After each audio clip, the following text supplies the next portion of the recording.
Mehriban xanım, eşidirsiniz məni? Bəli, bəli, eşidirəm. Buyurun, söz sizdədir. Bilirsiniz ki, bizim şəhərdə baş verən hadisə bu gün cəmiyyətdə çox böyük ajotaj yaradıb. O O uşağın bizim o bəli, öldürülməsi eləmi? Elvin balamızın o belə deyək də, amansızcasına öldürülməsimi deyək və yaxud da ki, intiharmı, hələlik dəqiq, konkret bir məsələyə hansısa bir real bir belə deyək də, hüquqi don geyindirmək mümkün olmadığına görə biz də güvənirik hüquq mühafizə orqanlarına. Şəxsən mən güvənirəm ki, yəqin ki, prokurorluq öz işini layiqincə davam elətdirib, hadisənin Bəli, mən bayaq həqiqəti bayaq deyim, qeyd edeyim Mehriban xanım, bayaq Bəli. prokurorluğun bir açıqlamasında gördüm mən. Orada prokurorluq deyir ki, bütün deməli kameralarda olan çəkilişlər zaten hamısı artıq götürülüb. Təbii ki, indi bu dəqiqə biz elə bir dövrdə yaşayırıq ki, Sputnikdən yəqin ki, telefon ərazidə, ərazi kənarında, hətta telefon zənglərinin də belə, telefon danışıqlarından belə həmin zamanlarda, həmin vaxtda təbii ki, ekspertiza artıq yəqin təyin eləmiş olar ki, həmin bizim o, belə deyim də, məktəbli balamız həmin zamanda o xəsarət aldığı müddətdə hansı saatlarda bu baş verib? İndi bu dəqiqə kriminalistika o qədər belə bir ciddi bir, deməli, görkəm alıb, elə bir ciddi bir İmkanlar var, bəli. imkanlar var ki, onu yəqin ki, təsbit etmək mümkün olacaq. İndi bayaq mən Amma baxıram, məsəl Mehriban xanım, üzr istəyirəm, burada yazır ki, cinayət işi başlandıqdan sonra prokuror açıqlama verib. İbtidai araşdırmanın gedişatında hadisə yerinə ilkin və təkrar baxışlar keçirilib, mərhumun meyidi xarici və daxili müayinələrdən keçirilib, hadisə yerinə yaxın intervalda yerləşən ictimai iaşə obyektlərinə quraşdırılmış müşahidə kameralarından görüntülər götürülüb, eyni zamanda təhlükəsiz şəhər kameralarının təhlükəsizliyi ilə bağlı şəhər kameralarından da görüntülər əldə olunub və baxış keçirilib. Münasibətdə olduğu şəxslərin dairəsi müəyyənləşdirilib, iş və məktəb yoldaşları, o cümlədən yaxınları, dostları, qohumları və digər şəxslər şahid qismində istintaqa cəlb olunublar. Onların da dindirilməsi təmin edilib deyə prokurorluq bayaqların bir açıqlama yayıbdır. Buyurun. Üzr istəyirəm, indi onu bilmirəm, hansı prokuror açıqlama yayılıb, ancaq yəqin ki, Respublika prokurorluğu yaymış Yəqin ki. açıqlama. Burada prokuror Ancaq mən Sabit elə Musayev. bil ki, görəcəyim odur ki, deməli, həftənin 5-ci və 1-ci günü mən Gəncə şəhər prokurorluğunda olmuşam. Deməli, səhər saatlarında olduğundan, həftənin 5-ci günü, deməli, Elgünün anası və deyəsən yaxın qohumları da var idi. Çox təmkinlə, deməli, prokurorluqda oldular. Mən də bunun şahidi oldum. Gəncə şəhər prokuroru Rauf Gözəlov onları qəbul edirdi. Və eyni zamanda həftənin 1-ci gündə mən belə başa düşdüm ki, Gəncə şəhər prokurorluğu onlara gündəlik və yaxud da ki, gün aşırı, belə deyim də, işin gedişatı ilə bağlı məlumatlar verir. Və çox güman edirəm ki, yaxın zamanlarda bu baş vermiş hadisənin, belə deyək, hansı motivlər əsasında baş verdiyi yəqin ki, ortalığa çıxar. Ancaq ona qədər mən sizə deyim ki, bu o qədər də xoşa gəlim, təkcə Gəncə şəhəri üçün deyil, Respublika üçün bu, belə deyil, Nərmin Tozdakı o Dondar Quşçu, belə deyim, kəndində baş verən hadisədən sonra demək olar ki, ikinci, belə deyil, bu körpələrlə, uşaqlarla, məktəbli ilə, belə deyim də, baş vermiş hadisələrdən biridir. Yeri gəlmişkən mən sizə bir şey də deyim. Ümumiyyətlə, son zamanlar biz, belə deyim də, insan azadlığından danışırıq. Əksər adamlar burada azadlığı görməyib, xarici ölkələrə köçüb gedəndə olur. Ancaq o, belə deyim, insan azadlığı dediyimiz bir şey var. Bizim özümüzün əqidəmiz olmalıdır. Özümüzün, siz bayaqları dediniz ki, Sayad Aranla bağlı danışanda dediniz ki, əxlaq. Əxlaq bizim milli dəyərlərimizdə ən mühüm bir, öndə duran bir insan üçün keyfiyyətdir. Əgər bizim hər birimiz vətəndaş olaraq əxlaqımıza, belə deyim, önəm versək, əxlaq nöqteyi nəzərindən hərəkətlərimizə, danışığımıza, oturuşumuza, vallahi inanırsınız, mən deyim ki, elə olur ki, demək olar ki, hər gün də olmasa gün aşırı mən iş dalınca, belə deyim də, çölə bayıra çıxıram. Bir də görürsünüz ki, əxlaq nədən irəli gəlir? Bu gənc nəslinin tərbiyəsindən, belə deyim, bağçadan tutmuş məktəbə qədər o körpələri elə şəkildə son zamanlar deyim ki, bu məktəblərin bax belə deyim konkret şəkildə məktəblərdə gedən təlim-tərbiyə prosesi, bağçalarda baş verən hadisələr, biz ancaq və ancaq orada baş verən korrupsiya, rüşvətxorluqdan danışırıq. Orada təlim-tərbiyə prosesindən söhbət edib demək, danışmaq ikinci dərəcəyə çatıbdır. Bu uşaqların, gənclərin, bu yeniyetmələrin təlim-tərbiyəsinə məktəblərdə psixoloqlar var. Gəlin baxaq görək bu psixoloqlar son zamanlar nə ilə məşğuldur? Psixoloqların işi hər bir şagirdin, hər bir körpənin, hər bir yeniyetmənin ya həddi buluğa çatdı, çatmadı, dəxli nədir? Onların təlim-tərbiyə prosesində psixoloqun üstəlik bəzi məktəblərdə əvvəl bir məktəbdə bir psixoloq var idi. İndi bir məktəbdə 500 uşağa bir psixoloq. Bu da azdır. Hər 50 uşağa bəlkə də deyərdim bir psixoloq lazımdır. Get-gedə belə deyək də, müasir dövrə biz addım atdıqca, müasirlik dedikcə, insan haqları dedikcə, psixoloqların xarici ölkələrdə demək olar ki, hər bir şəxsin özünün şəxsi psixoloqu var. Biz düz ora qədər gedib hələ çatmamışıq. Bizdə də 5 uşağa, 5 şagirdə bir psixoloqdur. Bunu Təhsil Nazirliyi də yəni ki, diqqətə çatdırmalıdır. Yeniyetmələr üçün xüsusi bir, belə deyək, 9-11-ci siniflər üçün bir yox, bir neçə psixoloqlar ayırsınlar. Onlar keçid dövrünü yaşayırlar. İndi mən sizə bayaqları Elnura bir video atmışam. İnansız mən deməli bir hadisənin şahidi olmuşam. Bax o videoda Elnurdan çox xahiş edirəm, o uşağın da şəklini göndərsin. Bax bu həmin bu ərəfədə hadisə baş verməmişdən bir müddət öncə təsəvvürünüzə gətirin ki, rəsmi şəkildə ailə sağlamlıq mərkəzində işləyən, mən o xanımı ittiham eləmirəm.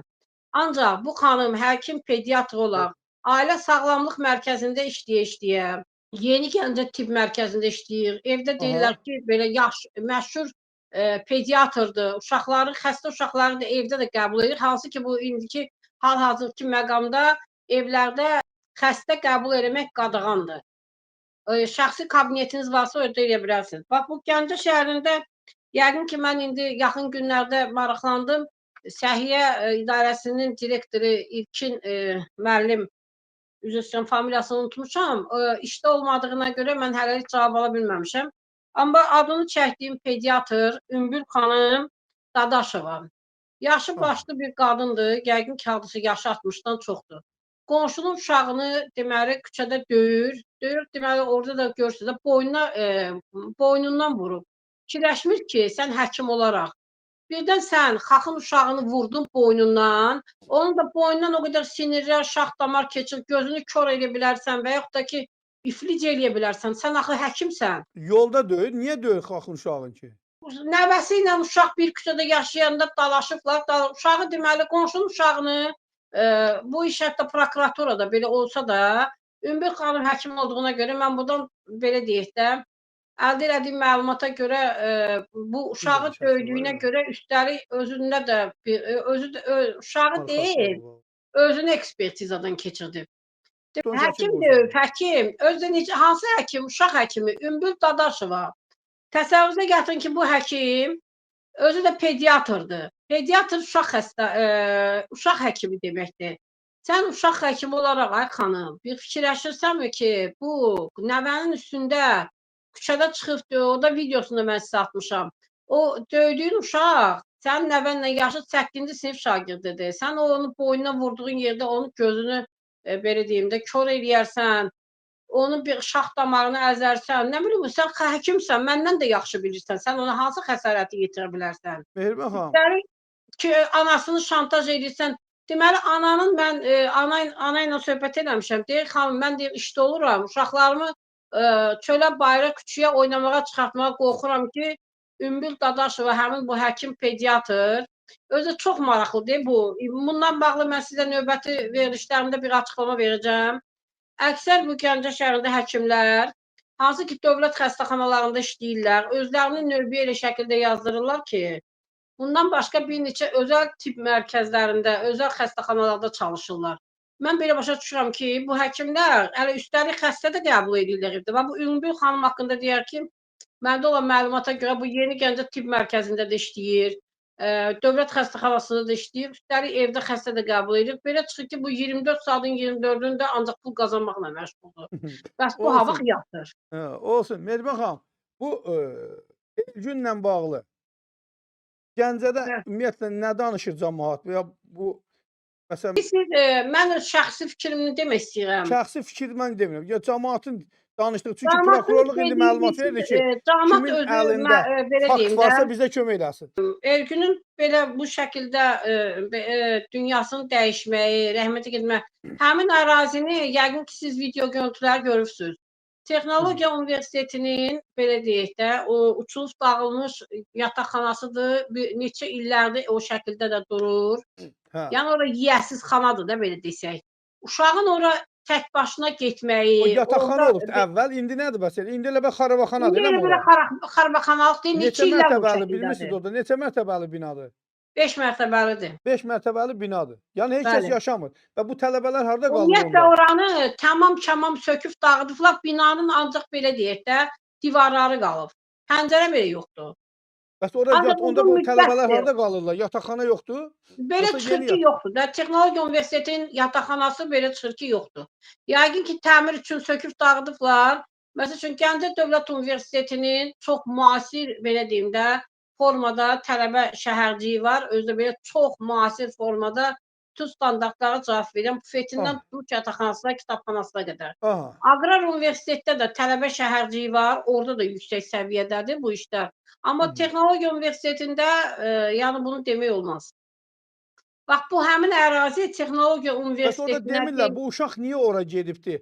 Bax, çox məsələn, maraqlı, bax, mənim üçün də, inansız mən elə neçə çalışıram mən də öyrənim ki, doğrudan da çox sual doğurucu bir məsələdir ki, hə, uşaq o belə deyim, xarabaxanalıqsa da gəlir. Mənim şəxsi fikrim odur ki, bəlkə də uşağı hardasa xəsər gətirib o tullayıblar. hə, O da ola bilər. bu versiya da var da. Yəni ola bilər ki, Yəni hardasa belə başqa də bir ola yerdə bilər ki, konkret şəkildə, yəni ola bilər ki, hardasa baş verib ora gətiriblər.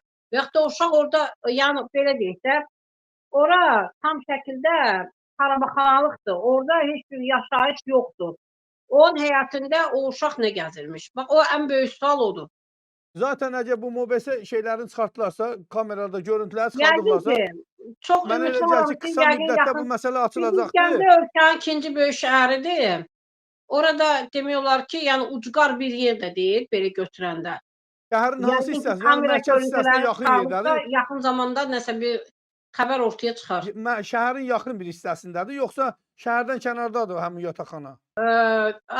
Alimçular qəsəbəsi ərazisindədir. Yəni yaşayış massivi var da orada. Yaxın yerlərdə həyət evləri var, yaşayış massivi var, binalar da var. Yəqin dükanlar belə şeylər olur da. Çünki ora gedib Həmin o gəlişlər əraziyə yaxın dükan yoxdur. Lap yox. Çünki niyə yaxınlığında. orada kameralar zadlar olmalıdır ki, ən azından ora Yəqin ki, kameralar var. Mən sizə bir dənə bayaqlar dedim, indi belə deyək də, hər şey Sputnikdən idarə olduğuna görə həmin ərazilərdə ola bilər ki, əgər belə deyim də, çox güman ki, prokuratura yaxın ərazilərdəki o telefon bağlantılarını da tapıb aşkar edib ortaya çıxarda bilər. Hansı saatlarda o hadisə baş veribsə, ona uyğun saatlarda mən zaten deyim, həmin vaxtı telefon antenalarını çıxardacaqları o əraziyə kimlər yaxın bəli, olubdur. çıxarda bilərlər. Onlar O ərazidə kimlər məsəl üçün danışıbdır, əraziyə yaxın kim olub və yaxud da ki, əraziyə yaxın kameralarda yəqin ki, şəhərin demək olar ki, yəni o 4 milyarı istiqamətdə kimlər kameradır. gedib, maşınla mı, piyada mı? Bəli. Ora Mən məsələn mən inandırım sizə, ümidvaram ki, bu yəqin ki, yaxın zamanlarda bunun üstü açılar. İnşallah, inşallah. Başqa İnşallah. nə Allah deyəcəyik? eləsin, Bizim başqa yatdırsın, o universitetlə uşağın bağlı da belə deyək də, nəsə deyəcəklərimiz başına var deyirəm. gələn hadisə bağlı şəkildə qalmasın. Ən azı İnşallah. yenə deyirəm, çox böyüklərin üzündən onun ailəsinə, anasına, ailə üzvlərinə dərin hüznə başsağlığı verirəm və Zaten ümidvaram valideynlər ki, hüquq mühafizə orqanlarının işindən narazı deyirlər. Dedilər ki, çox ciddi şəkildə araşdırma gedir, hər kəsi çağırırlar, soruşurlar. Düzdür, sosial şəbəkələrdə bu məsələni müxtəlif istiqamətə yönləndirmək istəyənlər var, belə bir qrup var. mən şəxsən prokuraturada onun yaxınlarını özüm 2 dəfə görmüşəm. İkisində də demək Rauf Gözəlov Gəncə şəhər prokuroru onları deməli, yəni mən şəxsən orada olan vaxtı bir həftənin 5-ci günü idi və dünən 1-ci günü gördüm ki, demək olar mütəmadi onlarla əlaqə saxlayır, onlara işin gedişatından məlumat yığır. Həm də ki, belə deyək də, ailədir, ola bilər ki, darıxır, tıncıxır, başına bir fəlakət gəlib, evin belə 11-ci sinif şagird Bəli, ciddi uşağı neçə illər fəlakətdir, bəli. əziyyət çəkir onun Faciədir. uşağına. Yəni bu baxımdan çox ailə özü də deyir ki, çox təmkinli ailədir. Mən elə bil ki, onları orada görəndə xanım anası deyim ki, çox təmkinlə hadisəni qarşıladığına görə o əsl Azərbaycan xanımlığını nümayiş elətdirir. Rauf müəllim də öz növbəsində Gəncə şəhər prokuroru olaraq onları deməli tez-tez 2 dəfə mən görmüşəm ki, qəbul eləyib. Onlar da mütəmmədi, düzdür, mən nə söhbət elədiyini bilmədim. Ancaq orada yəni onların görüşdüyünün şahidi oldum.